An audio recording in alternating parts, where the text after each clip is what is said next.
What we need is not more medication, but more education, because the best prescription is knowledge.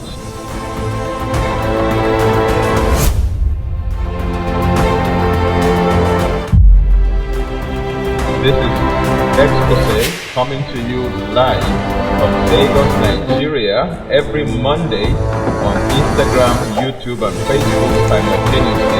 I'm the regular host, Tony Akinyemi. Don't forget, what we need is not more medication, but more education, because the best prescription is knowledge.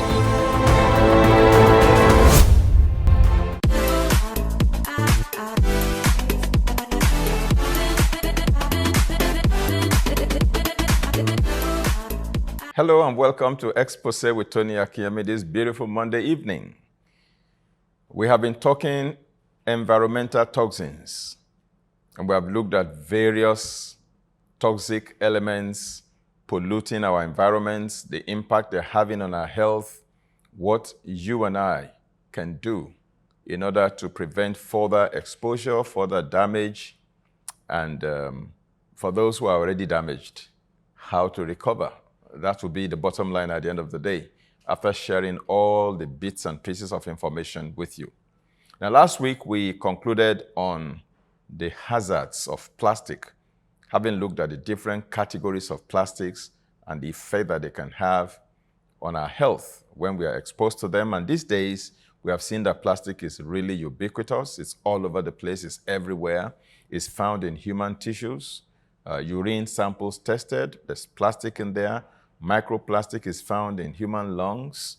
And so this is very concerning because the myriads of, damaging effects it can have on our health is yet to be fully understood. And then we also mentioned that there are 7 categories of plastics. And I remember last week I shared all the 7 with you, and I promised you I'll be showing you a bottled water. I hope you already checked your own bottled water before today. And so I came with, a bottled water today. If you look at the base here, you will find a triangle. It's right here. I don't know whether that can show on the screen here. There's a triangle right here. And the triangle is actually made of 3 arrows that are chasing one another. And the 3 arrows form a triangle. That is the recycle image. And if you look at the center, you will find the number, either number 1 or number 2 or number 3 up to number 7. This particular one has number 1 right there. And that is what tells you the type of plastic it is, whether it is polyvinyl or polycarbonate or polyestyrene, whatever it is. And then it gives you some characteristics of the type of plastic that it is. Now, this is the type of plastic that I said, once you drink the water inside, you're supposed to dispose of the plastic. You're not supposed to reuse it. Okay? Dispose the plastic so that it can be recycled. But when you continue to pour more water inside and store it in your fridge, the constant reuse and reuse and reuse will make the plastic material and the chemical material used in making the plastic to start leaching into the content. So when you consume the content, you are also consuming plastic. And that can have all kinds of negative effects on our health. Now, today we're going to progress. We're still looking at environmental toxins. And I told you last week that there are many other things in our day-to-day products that we use that also contain concerning chemicals that are very concerning, very worrisome, that could be toxic, that could be negatively, impactful on our health. And you might not believe it, but brace yourself, fasten your seatbelt. Even common dry cleaning chemicals may be behind the sharp rise in Parkinson's disease. I'm sure you've heard of or you've seen someone suffering from Parkinson's disease. Now, I am not saying that dry cleaning materials alone or is the only cause. But you see, in March 2023, precisely on March 14, 2023, a scientific paper was published, all right? And a chemical commonly used to dry clean clothes was said to be possibly contributing to a sharp rise in the spread of Parkinson's disease, according to that paper. Now, that paper, I think it was authored by Grace Van Deelen. I hope I pronounced that name well. Grace, yeah, that one, I know that one very well. Then Deelen is Deelen. Grace Van Deenel. That article was published at the website of Children's Health Defense. Children's Health Defense. And it was said, and I quote, that common dry cleaning chemical may be behind the sharp rise in Parkinson's disease. Now, the authors of that paper said that they found important, according to them, circumstantial evidence linking a particular chemical known as trichloroethylene to the doubling of global instances of Parkinson's disease over the past 30 years. Now, trichloroethylene, for short, is known as TCE. So from now on, I'll be referring to it as TCE. Now, they said, and I quote, that TCE may be the most important cause of Parkinson's disease in urban environments in the United States, according to Ray Dorsey, a neurologist at the University of Rochester Medical Center, and who was the lead author of that particular paper in reference. Okay, so there was another study that was done in 2012. They used twin pairs for that study, and they found that exposure to TCE increased the risk of Parkinson's by a whopping 500%. When people are exposed to this chemical in dry cleaning materials, their risk of developing Parkinson's disease increases by 500%. This was done in 2012, 11 years ago. Now, in their paper that was published in the Journal of Parkinson's Disease on March 14, 2023, the scientists called for much more research as well as the regulation of this particular chemical, TCE. And they warned that, widespread contamination and increasing industrial, commercial, and military use of this chemical actually poses a dire public health threat. TCE has been manufactured and sold globally since the 1920s, far back in the 1920s. The chemical is used, in many ways as a component in multiple products. They use them in paint removers, in cleaners and degreasers. It has even been used. Listen to the next bombshell. Are you ready? Fasten your seatbelt. They use TCE in decaffeinated coffee. They use it to decaffeinate coffee. I mean, there was the other day somebody asked me, what about decaffeinated coffee? Is it not healthy? Well, decaffeinated coffee no longer has as much caffeine in it as regular coffee. And so some people think, once it is decaffeinated, it is fine because caffeine is the offender, according to, their own perspective.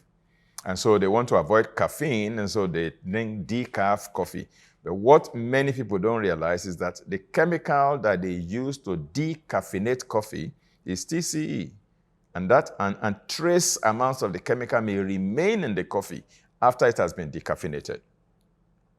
So prolonged exposure to the chemical is also linked to certain cancers, including kidney cancer, liver cancer, apart from neurological problems that it causes, like Parkinson's disease. Okay? Now, so having established that fact, that moves us to the next thing. So we've looked at dry cleaning materials. Now, decaf coffee. Well, I hope people will still like me after today. Decaf coffee is another suspect now. Okay? This chemical that is used to decaffeinate coffee is said to, be able to increase the risk of Parkinson's disease. Now, a January 2023 paper, that's a paper that was published this very year that we are in, 2023, January this year. That paper focused on the presence of a widely used industrial solvent and common environmental contaminant known as trichloroethylene, that is, TCE.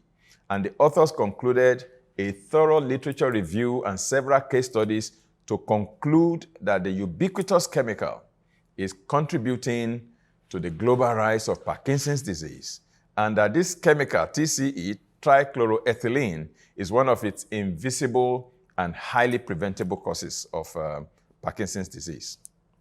Now, concerns over TCE are not new. It's always been there. For well over a century, this chemical has been used for everything from dry cleaning clothes to removing paint to degreasing metal, to decaffeinating coffee and what have you. And research also suggests that TCE contaminates up to 1/3 of groundwater in the United States. Up to 1/3 of groundwater is contaminated with trichloroethylene, okay? And this chemical is found in 15 toxic Superfund sites in the Silicon Valley area of the USA. So even Decaf coffee could be a challenge. It could bring us into exposure to TCE. Now, already linked to health problems like congenital heart disease, miscarriages, and cancer, TCE has also been associated, like I mentioned earlier, with 500% increased risk of Parkinson's disease, according to the authors of that study. And the authors acknowledge that there is still a lot to be learned about the link between TCE and Parkinson's disease, let alone other health problems. Now, one proposed mechanism of harm is that TCE can easily cross the blood-brain barrier, and then it goes on to damage, the mitochondria in brain cells.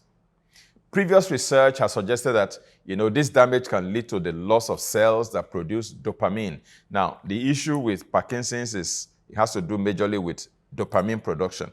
And the specialized cells in the brain that produce dopamine are the cells whose mitochondria is damaged by trichloroethylene that is used in decaffeinated coffee and in dry cleaning, okay? So dopamine production is the hallmark of Parkinson's disease. Parkinson's disease, as we all know, is a neurodegenerative condition, a progressive neurodegenerative condition. It can cause things like stiffness, poor coordination and balance, tremors, and other movement-related problems. Now, the authors of this paper that was published in January 2023 said, and I quote, "Trichloroethylene, invisible cause of Parkinson's disease." They also warned that TCE pollutes outdoor air, ambient air. It taints groundwater and contaminates indoor air. So this chemical is also another chemical that you can find everywhere: indoor air in the house, outdoor air known as ambient air, as well as underground water. And they know that the use of this compound is, increasing by the day. It is not decreasing. More and more of it is being used in our everyday life. And so these authors, these scientists, called for additional research and testing and cleaning up of contaminated sites, as well as eventually banning TCE outright. That's the recommendation they made in their publication, January 2023. Now, we're going to do something right now. I want to categorize all environmental toxins into different categories, 6 different categories. We'll be mentioning, toxic fumes, we'll be mentioning heavy metals, we'll be mentioning agrochemicals, we'll be mentioning plastic, we've mentioned, dry cleaning materials, decaf materials, and what have you. All of these different things that are toxic to humans and are found in the environment can be categorized into 6 categories. The first category, we have heavy metals. The second category, light metals. The third category, pesticides. The fourth category, dioxins. The fifth category, organic toxins. And the sixth category are toxic gases or fumes. When we come back from this short break, I will give examples under each category so we can, I want us to form a clear mental image of all of these different substances. And then we'll be looking at where they come from, how they get into our body, and the hazardous effect that they exert on our bodies when they reach certain levels within our body. Get ready for an unforgettable experience at the 5F conference coming to you this September. This one-of-a-kind conference is designed to focus on 5 key areas: faith, family, future, finance, and fitness. Prepare yourself for an extraordinary session with our dynamic 5F conference speakers, Reverend Tony Akinyemi, Pastor Wole Abayomi, Professor Bamitale Omole, Pastor Wesley Ogude, and Reverend Austin Ukpohe. Secure your spot now at 5fconference.tsfchurch.com. Meet Emily. She is passionate about living a healthy life, but finds it difficult to access information on health and wellness.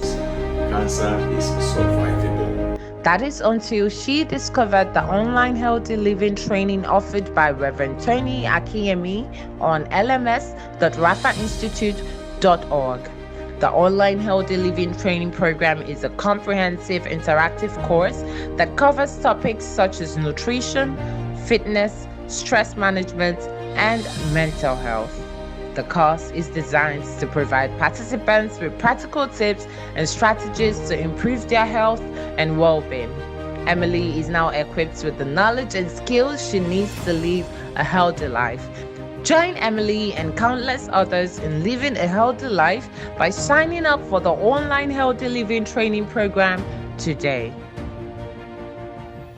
Discover the secrets of optimal well-being, explore nutrition, exercise, mindfulness, and many more as our expert instructors guide you through this transformative journey. This comprehensive training will take place from 28th of August to the 1st of September 2023, with sessions running from 9 a.m. to 5 p.m. daily at 18 Shogunle Street, off Mobolaji Bank Anthony Way, between Sheraton Hotel and Eko Hospital, Ikeja, Lagos. Whether you're a beginner or someone seeking to deepen your understanding, this training is perfect for all levels of knowledge and experience. For any inquiries or further assistance, feel free to contact us at 0806 7020 412 or email us at registrar@rafainstitute.org.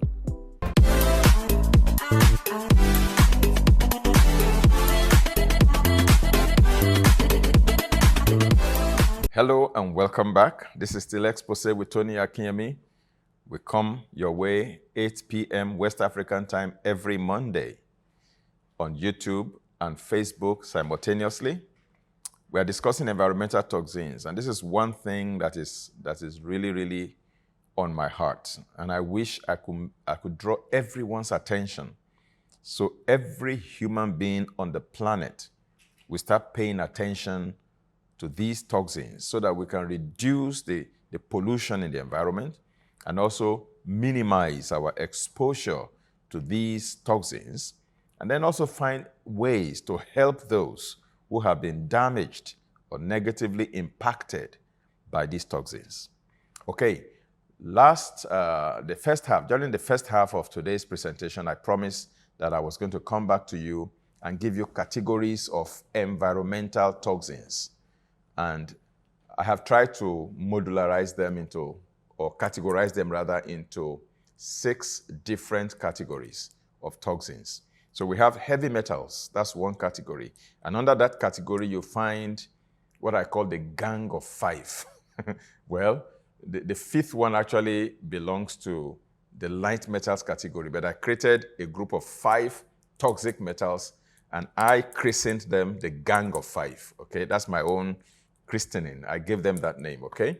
And I'll let you know why that is so. But there are the first category, heavy metals, and we have in that category lead, probably number 1 on the list, that is found almost everywhere and damaging people's health. Many people are completely clueless, unaware that lead could be responsible for the symptoms that they feel. I'll be sharing with you, hopefully next week, the symptoms that people who are contaminated with lead can feel in their bodies. Again, in different categories: neurological symptoms, reproductive symptoms, cognitive symptoms, different kinds of symptoms. Well, lead is number 1 in the heavy metal category. Then we have mercury as number 2 on the list of heavy metals that contaminate the environment. Then we have cadmium. Then we have arsenic, and so on and so forth. The second category are light metals, like aluminum. Aluminum is a toxic metal as well. It's probably the most abundant metal on the planet, and it's useful for many things. And don't get me wrong. See, all these metals that we are calling toxic metals and these metals and that metals that are hazardous to health, as if they are useless. No, they are not useless. They have beautiful uses, that we can put them to. What we are saying is that when we are using them, we have to learn how to properly dispose them when we are done using them. For example, when you have your light bulb, your fluorescent lamp, to give you illumination, once you are done and the bulb is burnt and you want to dispose of it, there's a proper way to dispose of that bulb containing mercury so that the mercury in it does not pollute the environment and find its way into the human body and begin to damage our health. That's what we're talking about. Aluminium is useful in many things. They use it in manufacturing all kinds of products, even roofing sheets and what have you. Okay? So aluminium has its use because it's a very light and very strong and durable metal. But then when it gets into your body, it can give you Alzheimer's disease, a neurodegenerative condition. That's what we're talking about. So we are not saying we should not use these materials. We are saying we should be mindful of their toxicity. We should be careful the way we use them. It's like you have your knife in the kitchen. Your knife can be very useful in your culinary art. You cook with your knife, you do chopping and cutting and slicing and all kinds of beautiful things that your knife can do for you. But that same knife can be used to slice somebody's throat and kill somebody. It can be used to stab somebody and kill somebody. So it can be put to good use as well as bad use. So what we're saying is that these so-called toxic materials, they can be put to good use, but we should be careful not to allow them to be put to bad use inadvertently. Sometimes people do it, unawares. They do it without realizing it, wittingly or unwittingly. And they are damaging their own health because they don't know. So avoid these things from getting to your system. That's what we're saying. So heavy metals and then light metals. The third category are pesticides.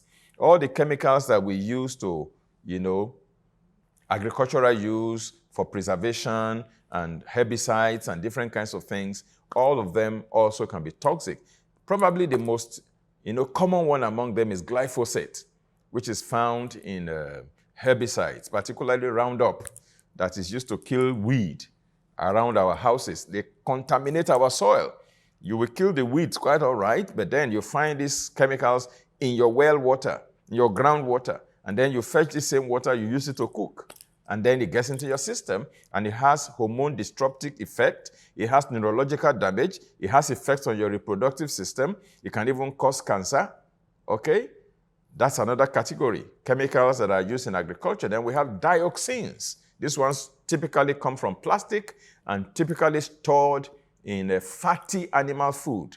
They are stored in adipose tissue, in fat. Dioxins, particularly from plastic. And then we have number 5 category, organic toxins, like xenohormones, like xenoestrogen. Again, plastics can also come into that category. Then we have toxic gases and fumes, like carbon monoxide, for example. And then some of these heavy metals too, like mercury, can actually be, in the air, and they can be inhaled. Even plastic particles can be in the air and inhaled, because the study that was done in the UK, where they found plastic in people's lung tissue as well as in the blood, they tried to trace the origin.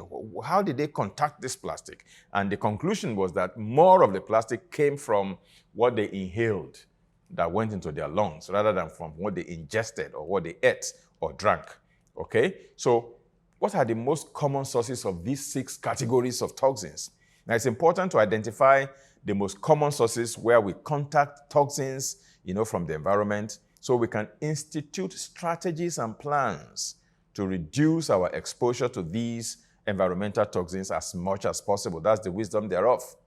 Now, detoxing our body of toxins and then ultimately getting the same toxin reintroduced to reintoxicate our bodies unwittingly doesn't make sense at all. So it's not just enough for you to go for a detox. After the detox, then what next? You come back and then you re-intoxicate yourself again.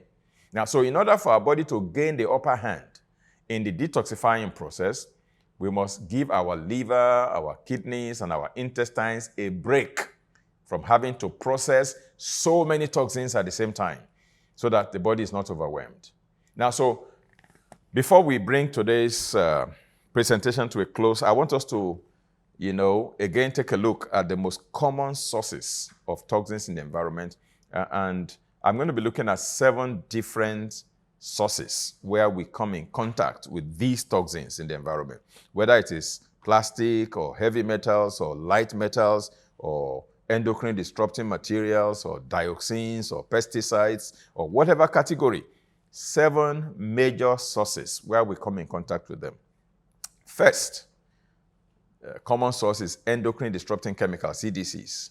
Now, it is both an environmental and a dietary concern because EDCs include phthalates in plastics, as in polychlorinated biphenyls, PCBs, in electrical devices, in fluorescent light bulbs, then BPA, bisphenol A, in food can lining, in plastic products, water bottles and what have you, in synthetic steroids in conventional meat products, and estrogenic compounds in some soy-based foods, okay, like phytoestrogen, okay? All these endocrine disrupting chemicals come from those various sources I have mentioned, from plastic, from electrical devices, particularly fluorescent lamps, food cans.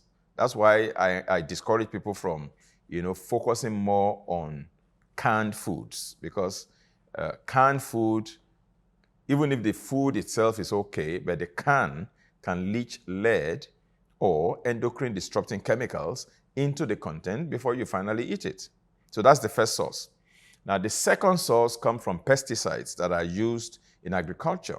And the reason we all need to make sure that our food, whether they be vegetables or animal products, should be organic as much as possible, chemical-free as much as possible, because many common pesticides and additives that are added to processed food, canned food, could be very, very toxic. Now, pesticides, insecticides, herbicides, they're all designed to destroy life. They're supposed to kill insects and microorganisms and pests and what have you. So it's no surprise then that when they accumulate in human bodies, they can begin to damage the human body and maybe ultimately kill as well.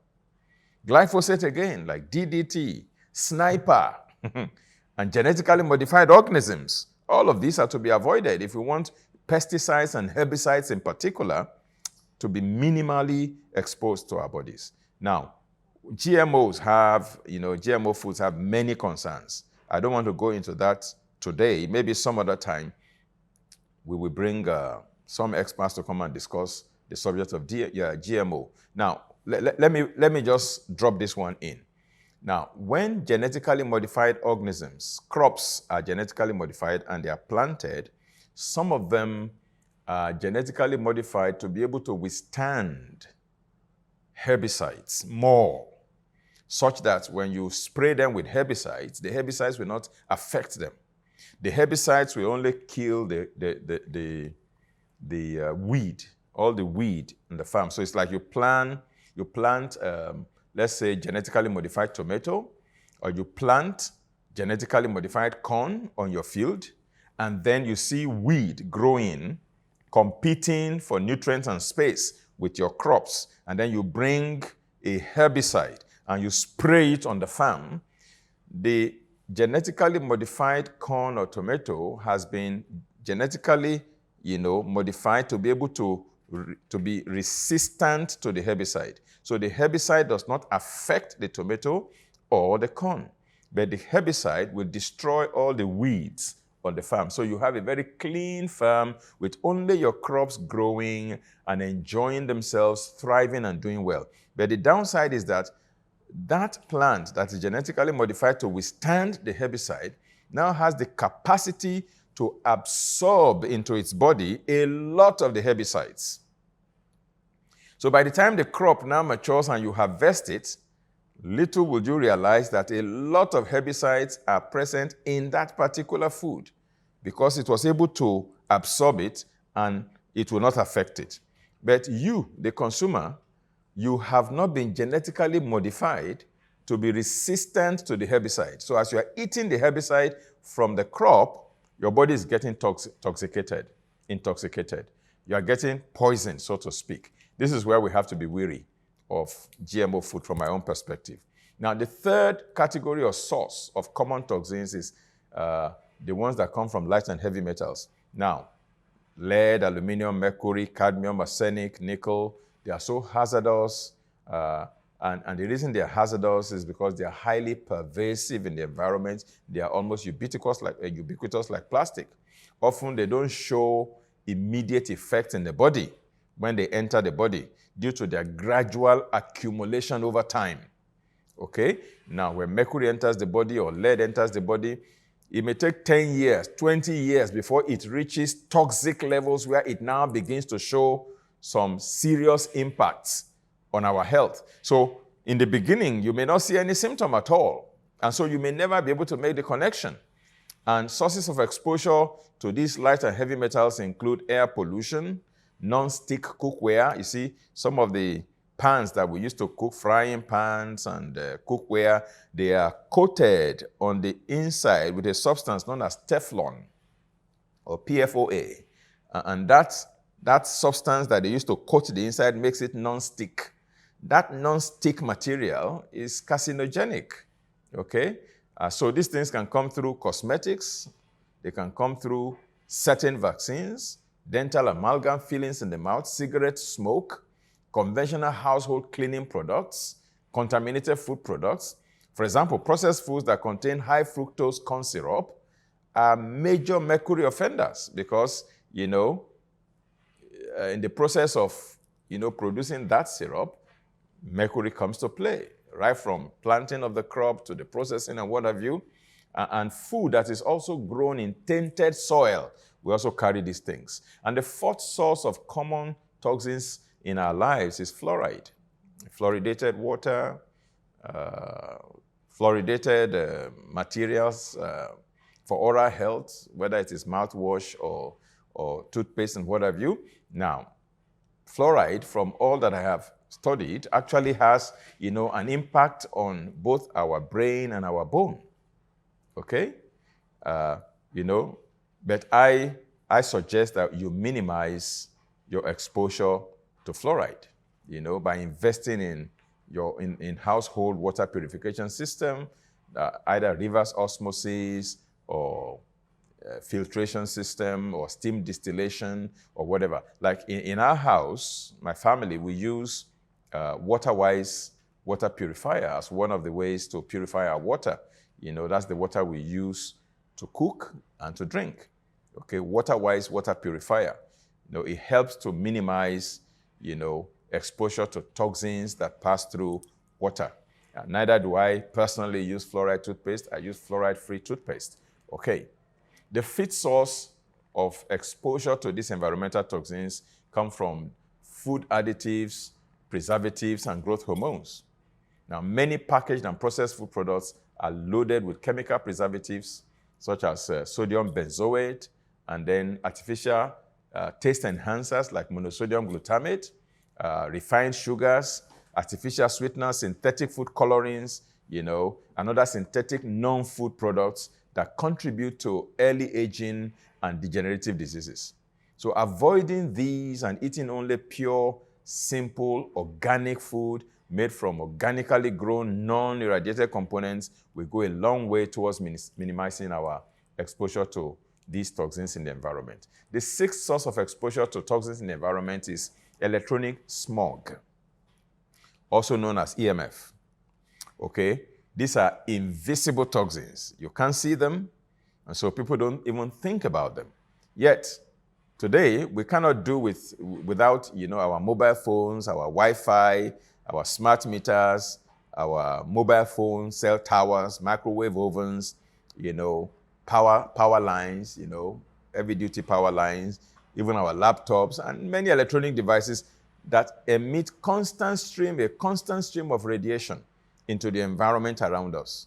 And this can cause damage at the cellular level and can even alter the genetic material of our cells. So we need to learn how to minimize our exposure. I would suggest, for example, if you have Wi-Fi in your house when you're going to bed at night, please switch it off and sleep through the night without Wi-Fi. Of course, you might say your neighbor's Wi-Fi may be on, but at least you have reduced the intensity by switching off your own.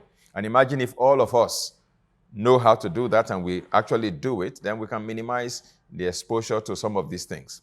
Now, cell phone radiation exposure has been linked to a number of cancers, including brain cancer, 2 types of brain cancers in particular, gliomas and acoustic neuromas. Okay? And avoiding these radiation-emitting devices completely is difficult for most of us. Okay? But we can limit our exposure as much as possible, and we can look into some of the tools that have been developed, to counter EMFs, to keep our bodies strong and resilient by eating good food, by sleeping well so that we're not sleep deprived, by using self-care practices such as regular detox protocols and things that are heavy, highly beneficial, so that we can minimize the effect of these things on ourselves. And the 7th source that we're going to be concluding with today is street drugs, maybe also pharmaceutical drugs. Because you see, the drugs that we take, whether they be street drugs or prescription drugs, our body sees all of them as poison. And pharmaceutical drugs are also among toxic offenders in our modern world, because these chemicals in these drugs have what we call lipophilic tendency. In other words, they have a affinity for fat, adipose tissue, and they have a tendency to build up in fats and neurological tissues. Some pharmaceuticals have a long half-life. That means they don't break down quickly. They can even take months or even years before they finally disappear from our body. Now, are we saying that people should not take their prescription medications again? No, far from it. What we are saying is that pharmaceutical drugs should be the last resort or should be used only sparingly and in the meantime while making diet and lifestyle changes to reverse symptoms and disease. Now, most of the diseases for which we take pharmaceutical drugs can be addressed and reversed through dietary changes and lifestyle changes. That's what we're saying. So if somebody is diagnosed with a condition, rather than, decide to take drug for the rest of your life, you can start with the drugs, okay, to bring things under control, to buy time, to prevent complications, okay? But make up your mind that you're not going to live on that drug for the rest of your life, because these things can be toxic to your body as well. That's why they have side effects. So what you do is you commence the taking of your prescription drugs, and then you institute a plan of dietary changes, lifestyle changes and adjustments, and many other things, protocols that you introduce into your life to improve your health, to rebuild and rejuvenate your body, so that gradually down the line, you can be weaned off your pharmaceutical drugs, so you don't stay on them for life, okay? You'll be amazed at the number of conditions that can be improved, if not completely resolved outrightly, through, a change in diet and improving your lifestyle factors such as stress management, proper hydration, sleep quality, moderate but regular exercises, detoxifications, massage therapy, and what have you. Now, so these 7 common sources of toxins, how we get exposed to toxins that we have discussed, like I said again in the last episode, they are not intended to frighten us. No, that's the last thing we want to do. But what we want to do is to help you understand that the goal for all of us is to make gradual progress from where we are to where we want to be. We are not looking for perfection, utopian environment where everything is pristine and there is nothing toxic in the environment. We cannot find that on the planet Earth yet. Maybe when we get to the heavenly Jerusalem. But while we live on the planet, these things will be around us. But we just want us to be aware so that we can start taking baby steps to read, or at least to minimize as many toxins as possible from our lives. And that will be a very important first step for us to take. This is how far we can go today on Exposé with Tony Akinyemi. Don't forget, What we need is not more medication, but more education. And the best prescription is knowledge. Next week, we will start with the menace of light metals and heavy metals, the gang of 5. See you then. Have a beautiful week ahead. God bless you. Discover the secrets of optimal well-being, explore nutrition, exercise, mindfulness, and many more as our expert instructors guide you through this transformative journey. This comprehensive training will take place from 28th of August to the 1st of September 2023, with sessions running from 9 a.m. to 5 p.m. daily at 18 Shogunle Street, off Mobolaji Bank Anthony Way, between Sheraton Hotel and Eko Hospital, Ikeja, Lagos. Whether you're a beginner or someone seeking to deepen your understanding, this training is perfect for all levels of knowledge and experience. For any inquiries or further assistance, feel free to contact us at 0806 7020 412 or email us at registrar@rafainstitute.org. Get ready for an unforgettable experience at the 5F Conference coming to you this September. This one-of-a-kind conference is designed to focus on 5 key areas: faith, family, future, finance, and fitness. Prepare yourself for an extraordinary session with our dynamic 5F Conference speakers, Reverend Tony Akinyemi, Pastor Wole Abayomi, Professor Bamitale Omole, Pastor Wesley Ogude, and Reverend Austin Upohe. Secure your spot now at 5fconference.tsfchurch.com.